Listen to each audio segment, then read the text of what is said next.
আসসালামু আলাইকুম guys. Right now এখন আমি অবস্থানরত আছি জয়পুরহাট জেলার খেতলাল থানার অন্তর্গত তুলসীগঙ্গা নদীর কুল ঘেঁষে গড়ে উঠেছে এক ঐতিহ্যবাহী সন্ন্যাসতলীর মেলা। এই মেলাটি অনুষ্ঠিত হওয়ার সময়কাল বছরে একবার এবং এটি বাংলার জ্যৈষ্ঠ মাসের শেষ শুক্রবারে অনুষ্ঠিত হয়, অর্থাৎ আজকেই জ্যৈষ্ঠ মাসের শেষ শুক্রবার। এখন আমি মেলাতেই অবস্থানরত আছি। এই মেলার কিছু ফুটেজ বা চিত্র আপনাদের সামনে তুলে ধরার চেষ্টা করব।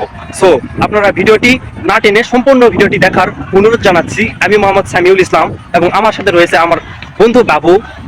চলুন ভিডিওটি শুরু করি। চলুন শুরুতেই আমরা জেনে নেই এই ঐতিহ্যবাহী সন্ন্যাসতলী মেলার অবস্থান কোথায়।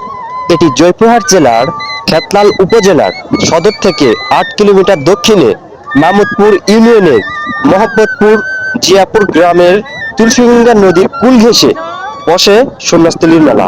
200 বছরেরও ঐতিহ্যবাহী সন্ন্যাসতলী মেলা। তুলসীগঙ্গা নদীর তীরবর্তী সন্ন্যাসতলায় মন্দিরের পাশে বসে 2 দিন ব্যাপী ঘুড়ির মেলা। গ্রামীণ এ মেলা সন্ন্যাসতলীর ঘুড়ির মেলা হিসাবে পরিচিত।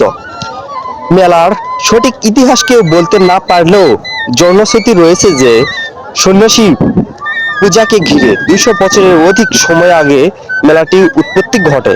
সেই থেকে প্রতি বছর বাংলার জ্যৈষ্ঠ মাসের শেষ শুক্রবারে বিকেলে বসে গ্রামীণ এ মেলা। মেলার আশপাশের গ্রাম ছাড়াও দূর দূরান্ত থেকে হাজার মানুষের আগমন ঘটে।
পুরো ধরে খাও বাবা।